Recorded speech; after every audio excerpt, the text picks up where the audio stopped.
Hey guys, you've got Scruffy and Jinyo as we continue our Trek-a-Day adventure to celebrate 50 years of the original series. We are now up to episode 24. 24. Which is This Side of Paradise. Originally aired on March 2nd. Yeah, a bit of a weird one. A little bit. I could say that about all of them, I think.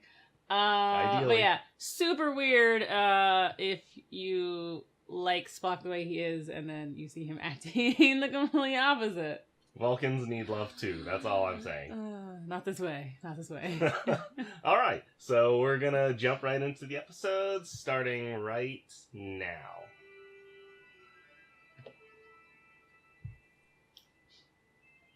Ooh, we got Sulu back. Yep, Sulu is back in the episode.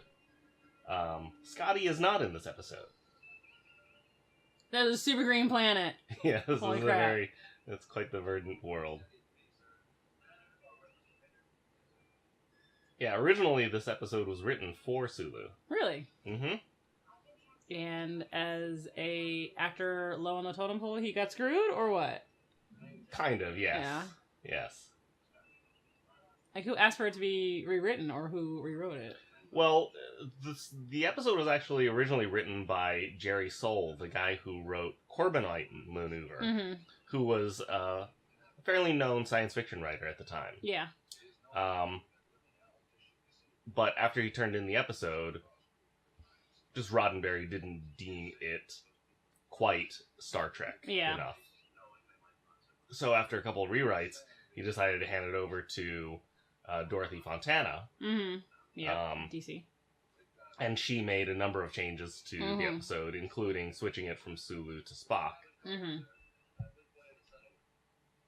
And although it would have been nice to have a Sulu episode, yeah, which we never really get, unfortunately, I think for someone to deal with the struggle of being forced to fall in love, yeah, it's that more interesting. I mean, well, one, you've got the show at this point, even though it's supposed to focus on just the captain character, ended up everyone loves the character of Spock. Right. So you need to start including him in more episodes. Yeah. And it's a lot more of, I think, an interesting challenge to work with a character that's not supposed to have emotion, but has all the emotions. They're just like, all controlled. Yeah. And then you have to take the episode you can where...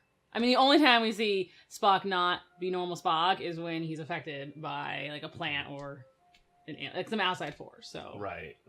So when you have an opportunity to do that, you gotta make sure he's... involved in the episode. I mean, he's the only character for whom actually falling in love automatically creates a massive conflict by itself. Oh, he's waxing philosophical for no reason. So, there's a colony here, and they're supposed to all be disintegrated, is the horrible imagery that Spock gave. Right. That some, like, terrible radiation rays. Berthold rays. Like... So there was a colony that came there 4 years ago, and 3 years ago those rays showed up or something. So, like, everything should be... Or I guess they just didn't understand the rays. But everything should be recently. gone. There should be no one there. Just disintegrated. Yeah. And then Kirk's trying to be all poetic about it. He's gonna eulogize these brave souls who gave their lives to... Oh, there they are. So awkward. Yeah. Sorry, guys. Also, what the fuck? How are you alive? Why are you people alive? So I think that'd be a little terrifying if all your scientific information, the facts tell you there cannot possibly be anybody here, and then they just, like, walk around the corner. Right. I'd be a little freaked out. Yeah, it would freak a person out. Also, no red shirts here. Still playing fast and loose on, like, when it's necessary to have a red shirt with you for security. Or not. Apparently, you only need your captain, your first officer, your doctor. Which when you're not supposed to have anyone down there, seems a little interesting. Yeah. He needed a biologist. Yep. Any biologist will do. Yep. And then Sulu, because I'm thinking he was, like, want a hobby botanist along? You know? Got some botany training, and I'm tired of and then I don't know who the other dude's supposed to be. I feel like that's when you should have thrown in, like, a security guy. Awkward touching. So much awkward. That was a very long let me touch you and squeeze you. Yeah, you can see Kirk's face. He's not really like, he touched me.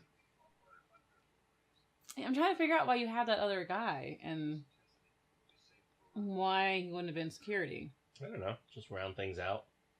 I don't know why they didn't go with the red shirt either. Because they were really feeling the whole, like, blues and yellows. Mm-hmm.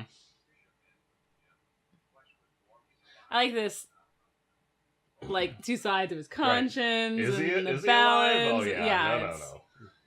It's There's no way you could be alive, Captain. Oh, I touched him. He's definitely alive. I mean, and it's just like this perfect. This is what he's always thinking in his own head, and then like they're the ones always voicing like the one extreme or the other. Right, and he's like, "What's the point in debating this? Like, they're right in front of me, dudes. Let's ask them if they're alive." Yeah.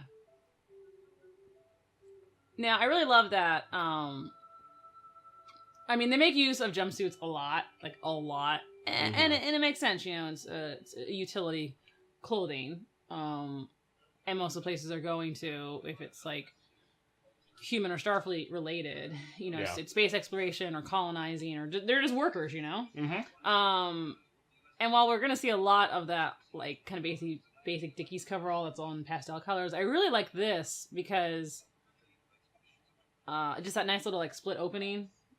And it's kind of unusual green color that it is. It's like not a normal coverall. Oh. Hypno love face. Why? Like, of all the people in the room... She gets the romantic lighting. Yes. He gets the normal lighting. But of all the people, you're like, oh, a hot new lady. Who's she going to be looking at? And she's like, looking at Spock. And you're like, what's going on? Oh, they have a history. And... no idea what he's thinking there.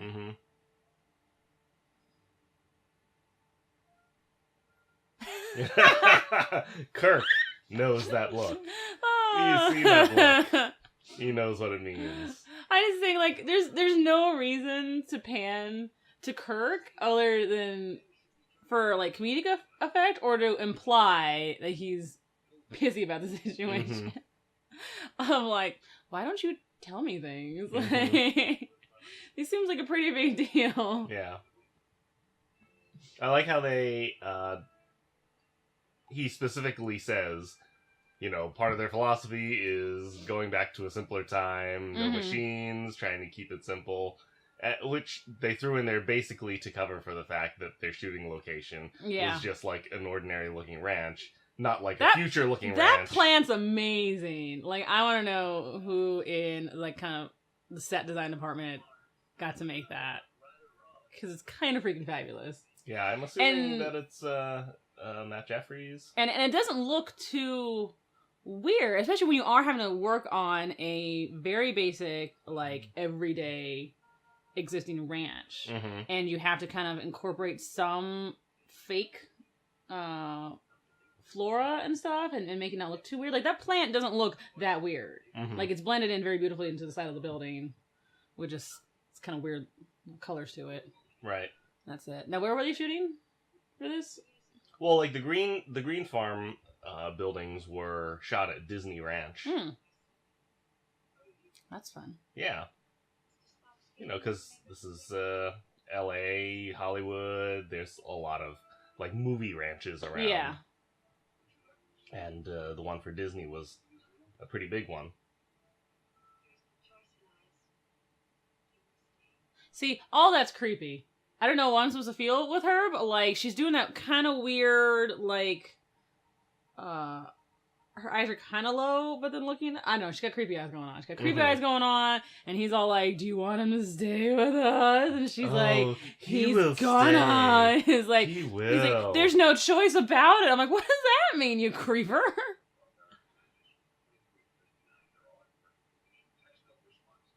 Whether or not, all sounds fake.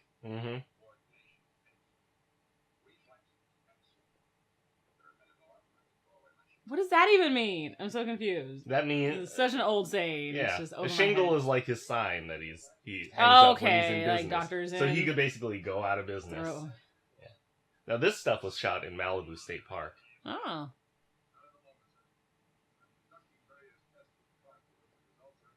I just love how they're using like some of the oldest sayings for McCoy. in what is supposed to be 200-300 years at least in the future.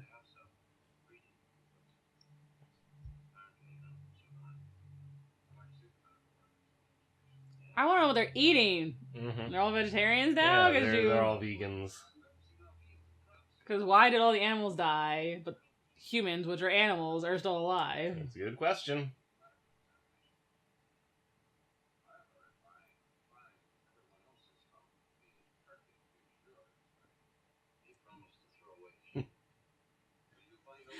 Well, it sounds like you're hitting on me, Doctor. Kirk's all amused by this. And I'm fine with that. Let's play with some dirt. He is an exceptionally tall guy. Yeah. I mean, Shatner's not, like, short. He's on, like, the smaller side of average-ish, you know? He's at least 5'5", right? 5'6"? Oh, he's taller than that. Yeah. So that guy's gotta be, like, 6'3" or something. He's just, like, popping up there. Although his tunic is quite shrunken at this point. Is that a velour still? Or has that moved to the double knit? No, it's gotta still be velour. This is still season 1. The coloring, though, on it is the way so the different. light is hitting it or whatever. The light is hitting him the way the, like, season 2-3 stuff is. Yeah, the double knits. I know it's just, like, it's been washed so many times, or they just have a new color bulb, because the other dude is straight up gold. Yeah. And Kirk's tunic is the more standard velour color, where it's, it's not quite yellow, not quite something else.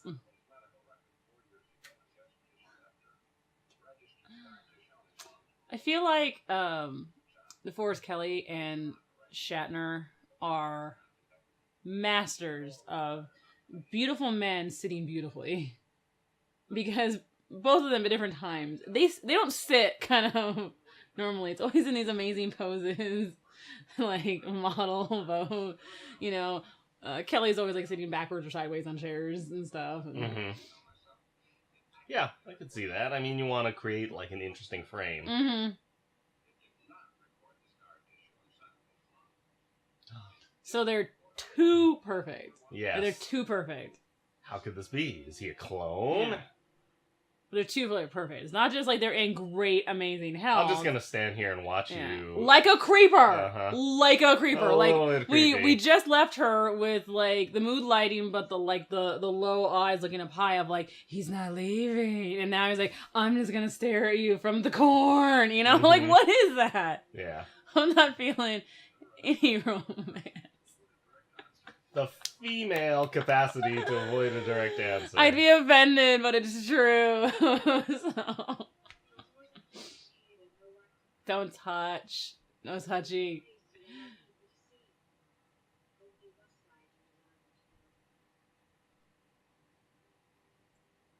Don't touch. I'll just wander away. Yeah, I'll just move along. I am all business. How romantic! He's not one to mince How romantic! Words. I missed you. One. Logically, you should be dead. Yeah. Why aren't you? I would prefer you were right now. Oh.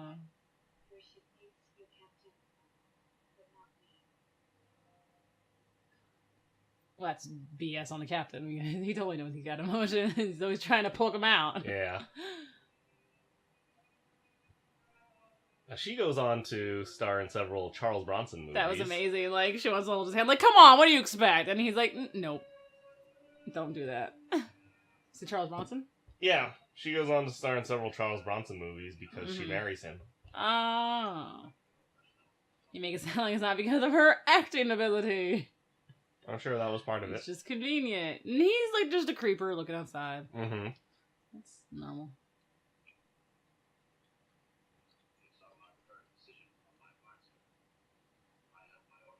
So they're supposed to take them? Is that what's going on here? Kirk's like, well, you're not supposed to be here. Like, you're really not supposed to be here. But if you're here, I need to rescue you from the Berthold rays. Because we don't understand why you haven't been affected yet, but, like, science you should all doesn't be lie, dead. so... And he's like, I'm not leaving, and Kirk's like, that's not a choice. We're vegetarians. Yeah. That doesn't tell me what happened to the animals. Yeah. vegetarians isn't the answer to why they are dead. Mm-hmm.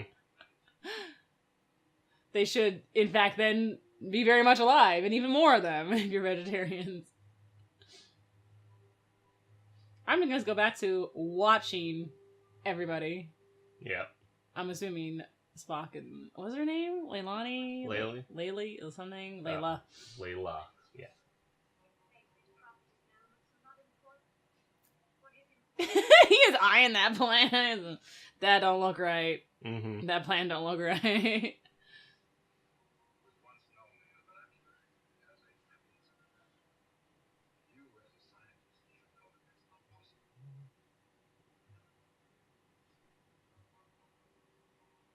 I love her outfit.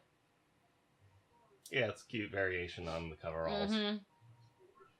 Oh! That plant just ejaculated all over Spock. Just on it. Why? Oh, it doesn't matter how many times I see it. It just looks like it got too excited. It was like, oh, Spock. And that was it.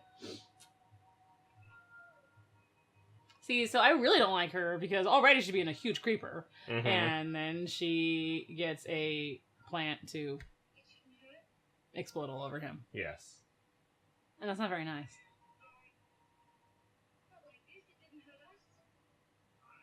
Yeah, because he's not human like you are. Love of her scientist. She's just really dumb, you know? Like, really dumb. It's like, oh, I don't know why it's hurting you. It's like, bitch, I'm not all human. Like, cue romantic music. Now see, it's okay because he got over it. He's got past the pain. Oh, she's touching. That's all right. Don't touch. For some group orgy times? Now you belong to all of us? What does that imply? I'm pretty sure that's not what she was implying. Mm-hmm.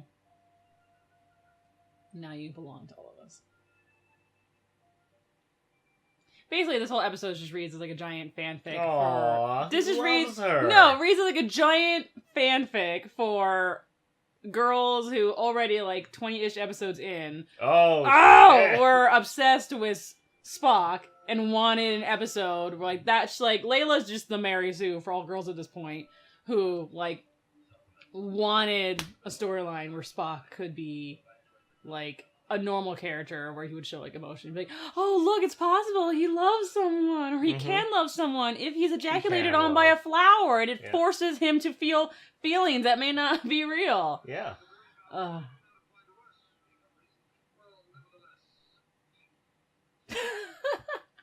That's great. Nevertheless, bye. I'm out. No, yeah. Layla just seems like a big Mary Sue. Like, I could see fantasy storyline of this is what every girl wants right now. I can see that. But let's face it, if she was really Mary Sue, she would be the one solving all the problems here. Yes, I don't want my Vulcans manipulated. I want armed gunmen to kidnap the colonists. He's got a frowny face going on. Mm-hmm. Uh-oh. Uh-oh. See, even here, I like, know, Shatner's compared to Sulu's tunic is just such a different color. Yeah. And he's rocking almost the belly shirt. Mm-hmm. You know? Oh, what's happening? He's seen a dragon. Yeah. On Berengaria.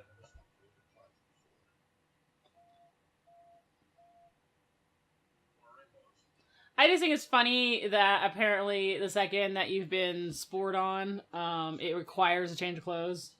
Yeah. Yeah. Well, now that they're a couple, they dress alike. Apparently. I'm fascinated by the beauty lighting of the 50s, 60s, and 40s, 50s, 60s, you know? It's just fabulous. Mm-hmm. It's kind of its own art to do that delicate, like, kind of out of focus, but not entirely. Mm-hmm. What do you want?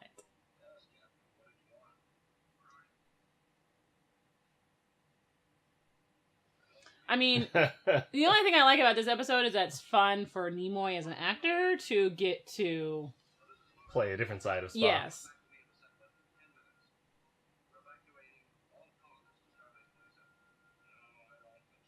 Oh. No thanks.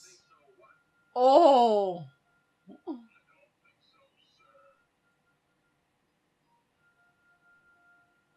His face! Like, what is going on? Like, he was getting straight up pissy. I'm the captain!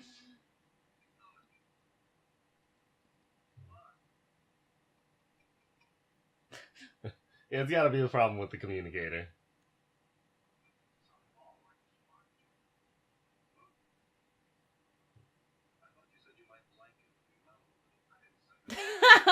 I just like that, you know, references to conversations they've had, like, just on their own together, you know? Well, this is what you wished for, Yeah, Doctor. you said you'd like to, like, lay off a little bit. Mm-hmm. I'm going like, not like that. That's just weird.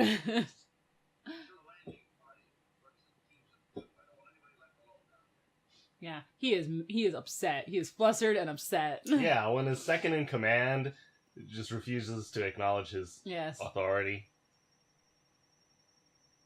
Just left it open. Mm-hmm. I love how Sulu is this no words. It's just, I gotta point you to the crazy shit I'm seeing. Am I hallucinating?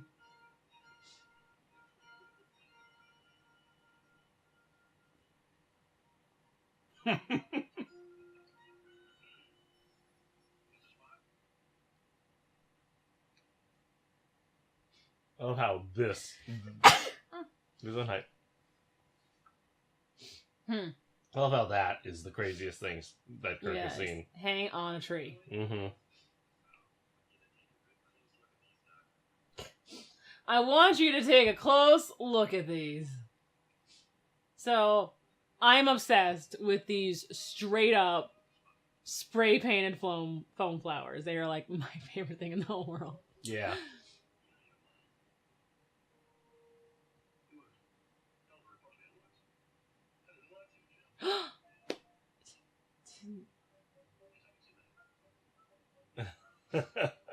I don't think, like, what the heck is going on? Like, at this point in time, I have, like, you've never seen Kirk this unbalanced. Yeah, he's like, so he's flummoxed.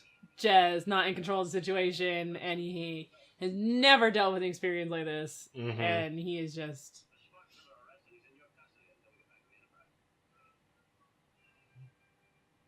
I was really like, what the fuck am I supposed to do about this? He's just like the last one. He's like, I just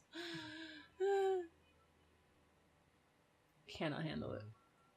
Oh, look, flowers. How many of those did they have to make? Like, wow. Probably like half a dozen. Oh! All over. Only Sulu and other dude. Yeah.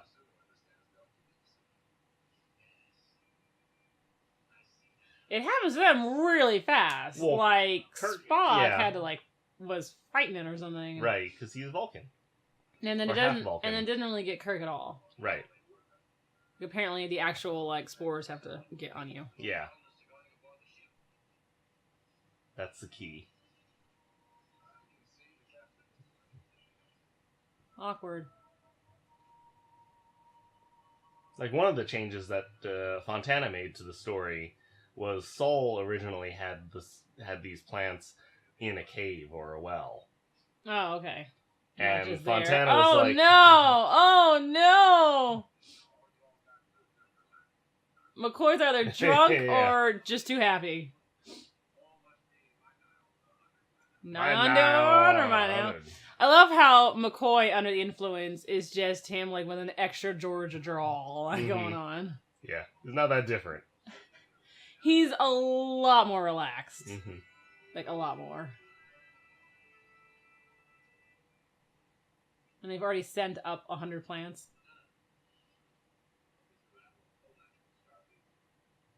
Oh, God.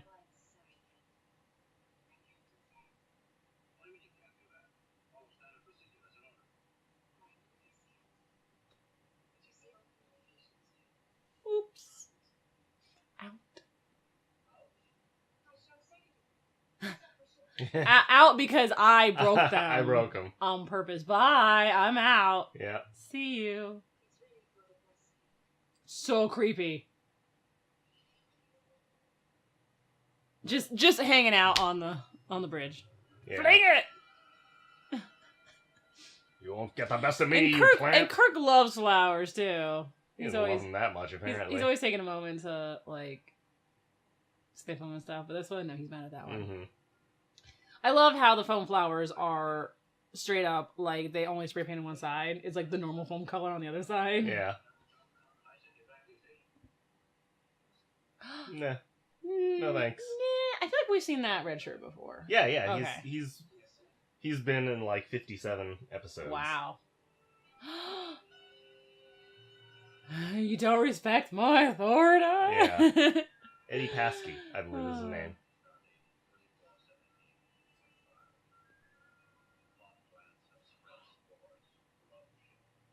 Pod plants. Now, as much as this episode is about Spock dealing with love, it's totally about Kirk. This is also about Kirk dealing with his one true love. Enterprise. Yeah. And then what happens when everybody runs away. That guy's rocking some amazing sideburns that are not Starfleet regulation. Jim Boy!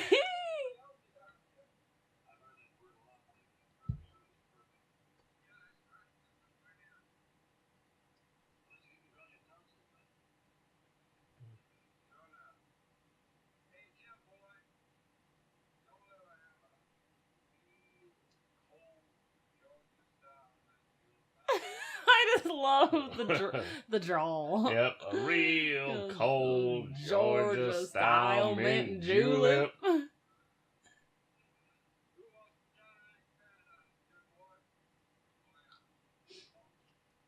At least McCoy will still talk to him on the phone. Yeah. It's like I love this episode for a little bit of McCoy, of like, this is what McCoy is, maybe if you got a couple of drinks into him. Mm-hmm. And he's maybe not on duty. He's just super chill, right, you know? Right. Jim boy. And apparently when he's super relaxed, his accent comes out like crazy. Yeah. Paradise.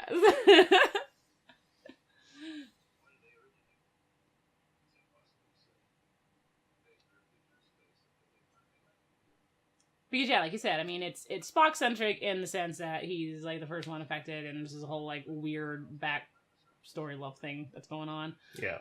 With Layla, but it's also very focused on Kirk and the fact that it's almost as weird.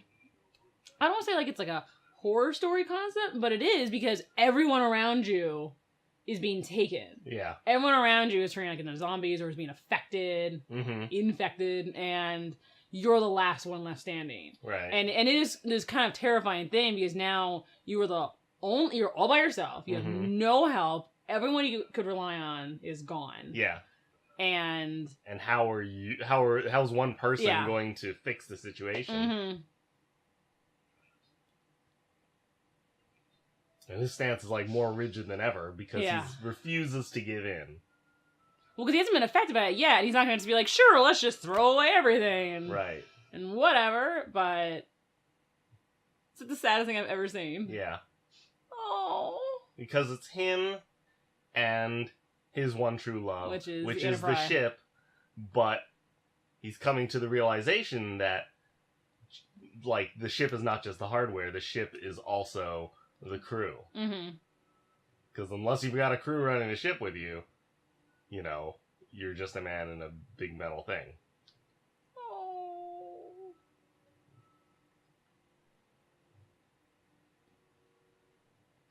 Him all alone is like the saddest thing, like on the bridge. Yeah.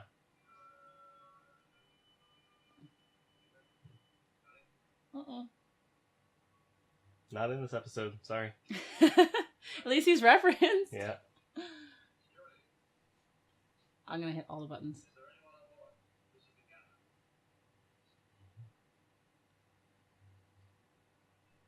You got 400 plus crewmen have all transported down to the planet. Yeah. He is literally the only one on board. Yeah.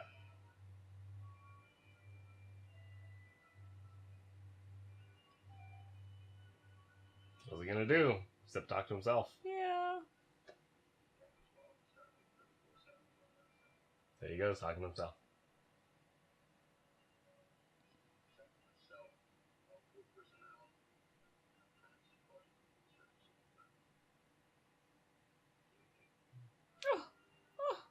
It's like the worst thing a captain can ever experience is mutiny. Mm-hmm.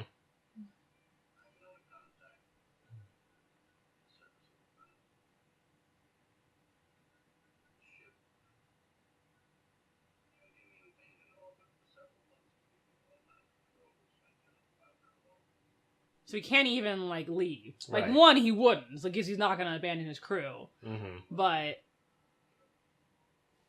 he can't. Well, he might if that was, like, the only way to save them. Yeah, gotta go get help or something. Yeah. But he can't run for help, he can't call for help. Yeah. And we haven't seen an episode yet, although it's a great episode to go back to and realize is that, like, his one true greatest fear is being alone. Like, being alone, not being a captain, not having the Enterprise. Yeah. Like, that is just, like, his most deep-seated fear. And we really see it here for the first time. Yeah, he's really dealing with that angst. Devastating loneliness. So he is all alone, and there's no one to help him. Mm-hmm.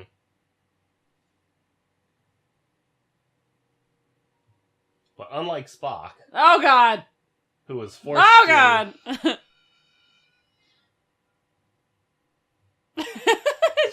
We're having this, like, super deep moment, and then that plan's like, hey. Oh, everything's fine now. Yeah. He's got hope on his face. In his hair Yes. and on his shoulders. Oh, dear.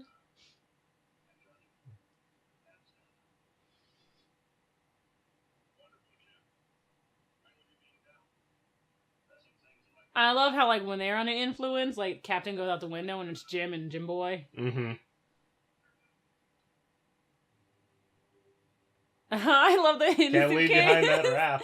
In his suitcase is his Yeah. wrap. That's so freaking cute. It's just like a contemporary Suitcase? Yeah. Just a Samsonite suitcase Yeah. from the They could have made from the anything. And they 60s. could have repainted it, but Mhm. it's literally, like, just this little basic suitcase. Yeah. Boop, boop, boop, boop. We don't often see that. No. I think I'm going to see it, like, twice. Yeah, And his this safe whole- and... This little captain's instructions, like, envelope and Mm-hmm. some nice fancy award he's got.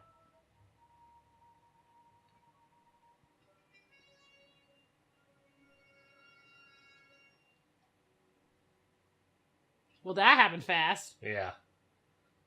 I love that Kirk is so amazing that even though he was totally affected by the spores a second ago, one look at some metal that reminds him of his duty, Mm-hmm. like, flushes the entire effect out of his system. That's because like, he's such a badass. Spock was not in love when he got hit with the spores. Yeah. And it made him fall in love with this girl. Mm-hmm. Kirk was always in love. Yes. Kirk was already No. in the most incredible No. the incredible love affair of his life. Oh. He's like, huh. Over it. Yeah.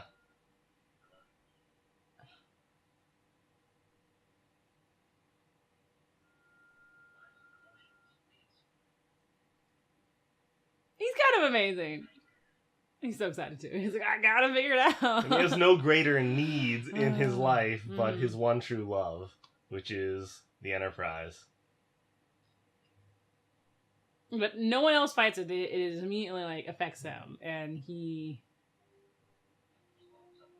fights it. Like, you see him fighting it and then actually controlling it and getting it flushed out.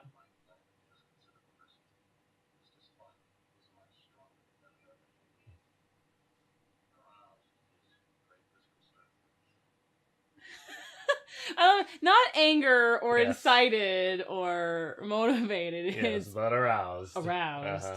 Horny Vulcan could straight up kill me.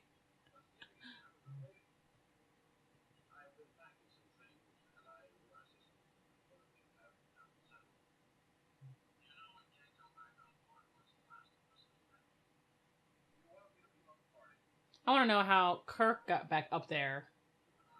Right, how he actually beamed up. Yeah, to be the last one alone. Yeah. Someone would have had to have beamed him up before they themselves then left. Yeah. But they do play a little fast and loose with, like, how much you can beam up and down from the ship. Yeah. You know, what you need. I pulled this pipe out of nowhere. Yeah. Oh, I'm gonna beam you up. I'm gonna beam you up. I've got a beam in my hands right now. Oh. These are like the worst, most horrible things we will ever hear him say. Yeah.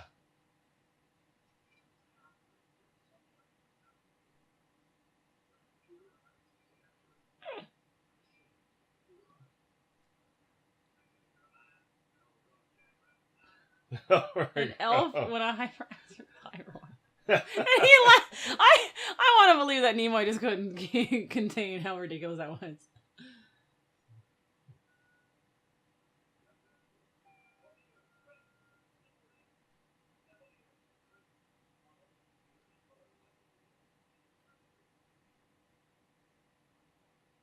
And this is the first time we established that his father's an ambassador. And his mom's a teacher.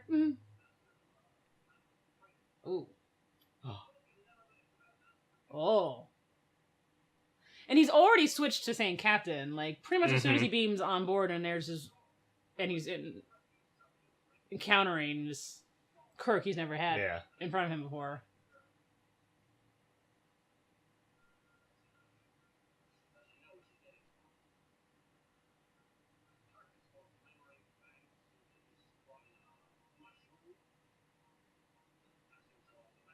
What does that mean? I don't even know. I don't know if it's some elf-like fairy reference. Oh, snap. He wouldn't even know that's supposed to be an insult. No. Oh! Wow, that was very much not Shatner. Not Shatner at all. And I don't even know why it didn't, like, it could have been him. I like how there's, like, that thing on the end of the transporter console. Yeah. And then this deal. And that's very much not Nimoy. Yeah. Is that gonna go? Well, part of the problem is the transporter room is not big enough for them to pull the camera away. Oh, okay. You know? So the camera is forced to be close enough that you can totally actually see all the stunt doubles, people.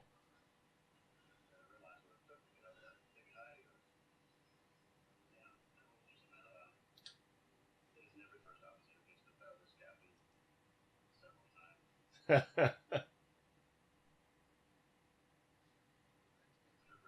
Yeah, no shit. Yeah.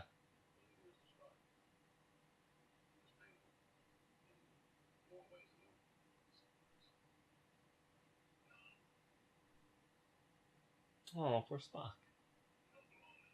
That's a horrible thing to say. It's so sad. Wait, that's what he feels like deep down, that he doesn't belong anywhere. No, I think what he doesn't. Or he means feel doesn't belong on the planet, like as part of the spore life form group mind thing. The spore orgy, sporgy. Mm-hmm. He's not a member of the sporgy anymore. See, that's back to like 500 crewmen and colonists, so I'm not sure they're in the number. Right, because they said originally there was supposed to be 150 colonists that landed there. So I don't know how many there are left now.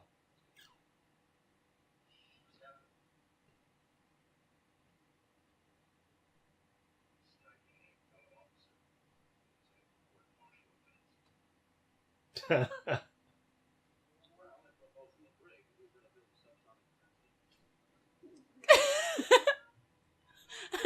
love that. Spock's like, okay. All right. Okay, I'm with it. Let's do it. Okay, let's go. Because like we both hit each other, and I had to literally knock some sense into you. Yeah. Aw, she's waiting for her love. Oh well. To beam down. Oh well. Too late. But it's really sad for Spock because in a way, those spores freed him to experience the emotions that he already had welling up inside. You know? Because we know he has emotions, but that he represses them. But it's also not natural either. Like, I mean, he is half Vulcan, and, like, the amount of emotion she was showing was, like, full-on human, like, 100%. Yeah. I just feel it's like... Well, I'm not saying that being under the spores is better for him, but he does experience, like, this sense of loss at no longer being with them. I just feel like it was an extreme from, like, full control over emotions to, like, they're just running rampant and not, like, an actual nice balance of... Yeah, well, obviously it's that he himself naturally develops, like, when he's older. He's got a, like, you know, after motion picture area, he's got, like, this nice, healthier balance. Right.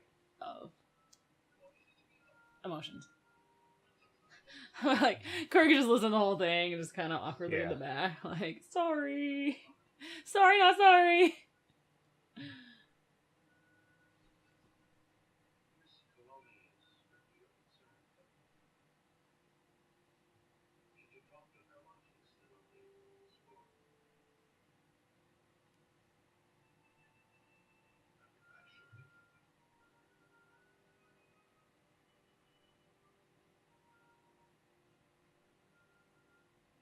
Like, he feels bad, but he doesn't feel bad because he needs his first officer back. Yeah. And... he does feel bad a little bit. I mean, when's the last time you saw Spock happy? You know?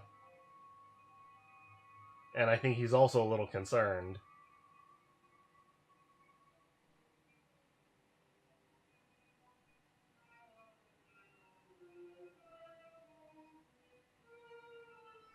Nope. Awkward.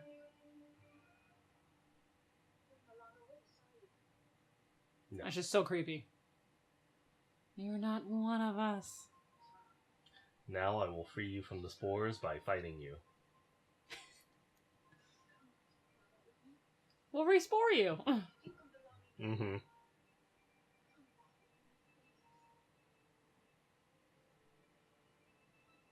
Meanwhile, what happened to the flower that was on the bridge? Right. Hopefully someone took care of that.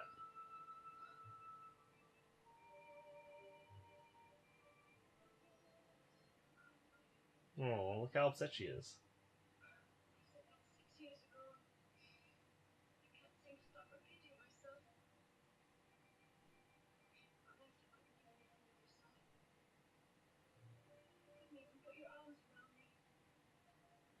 Maybe because he didn't want to? I'm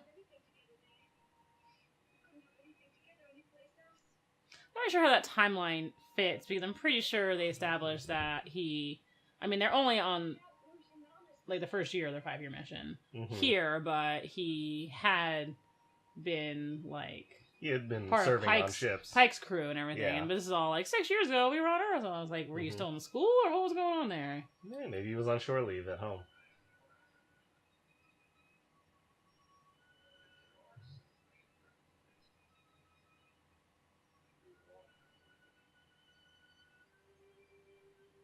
He's in purgatory.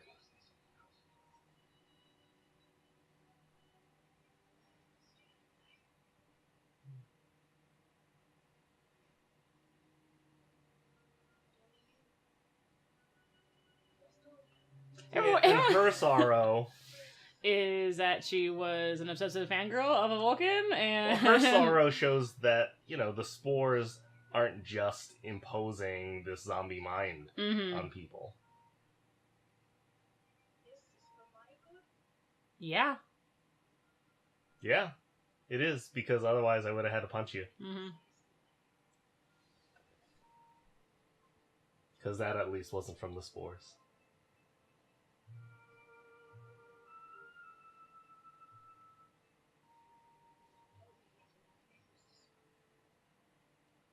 And this is where we find out that his first name is...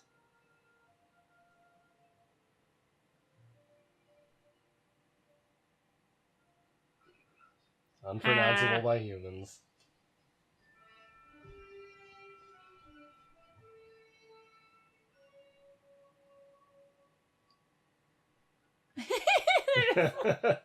Here we are fixing stuff together again underneath the computer console. I love these, just director choices to do things like this. Mm-hmm. Like, let's show it through. Yeah. The control panel or whatever. Oh, gosh. I love how it's like, okay, so we've got an emitter that's going to make everyone fight each other. Yeah. Now we've got Fight Club on the planet. Oh, no! Like, people could die. Hey, look at them. They're going at it. People could straight up die here in this situation. They really went for it there. It's fine. It's totally fine. Oh. They're all going for it pretty hard.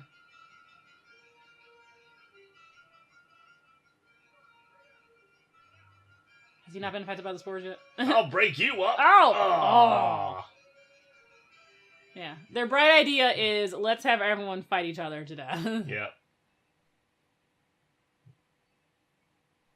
Meanwhile, McCoy's just chilling with his mint julep. Yeah. Which has an orange in it? You think it would be a peach, but it looks like an orange. Mm-hmm. And a giant helping of mint. Yeah. Like, wow. Yeah. Wow. That's a lot of mint. And a clear straw? Is that even a straw? I don't even know. 2 straws. Yeah. He's the sheriff here. What?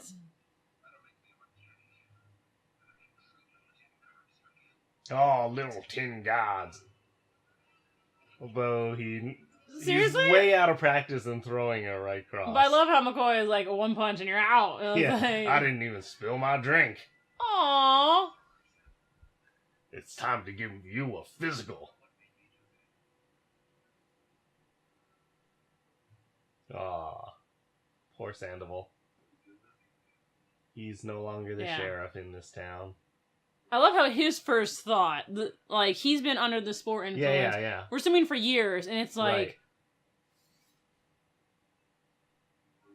It is one moment, I've wasted 3 years of my life doing nothing. Exactly. That's just horrifying. It is. This is the moment where... Like... Look at how sparkly his pants are. This episode was all like an anti-drug allegory. Really? Yeah. An aggressive anti-drug allegory. And I don't think it's super in your face about it, because it's not like you see people experiencing something or taking something for pleasure. But that was the entire summary of, I just wasted 3 years of my life and I have accomplished nothing. Exactly. This is the worst. Like the moment he comes off of his drug. His spore influence. It's like, oh my god. I've just done nothing but sit on the couch, play video games, and eat Doritos for the last 3 years. And just how absolutely devastating that realization is. Mm-hmm. Captain Kirk says no to drugs from his own awesome willpower. Yeah. Certainly Mr. Sandoval says that. Mm-hmm. He's so happy now. He's so happy. And why is he happy? Because everyone else is losing their true love or whatever. But he's got his love back, which is his ship's crew. It's not even true loves. Yeah. His is the truest love on this ship. It is. Perfect health. Yeah. Well, isn't that nice? Mm-hmm. So whenever you've got people suffering, you just send them to the planet for like a little while. Oh, snap. Well, I forced you all, but whatever. Mm-hmm. Because I'm pretty sure Kirk forced them all out. Yeah.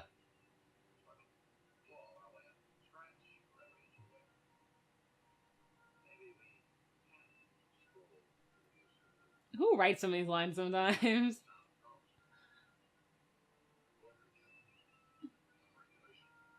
Non-regulation. Because there is regulation poetry? Yeah. There is Federation Starfleet standard regulation poetry.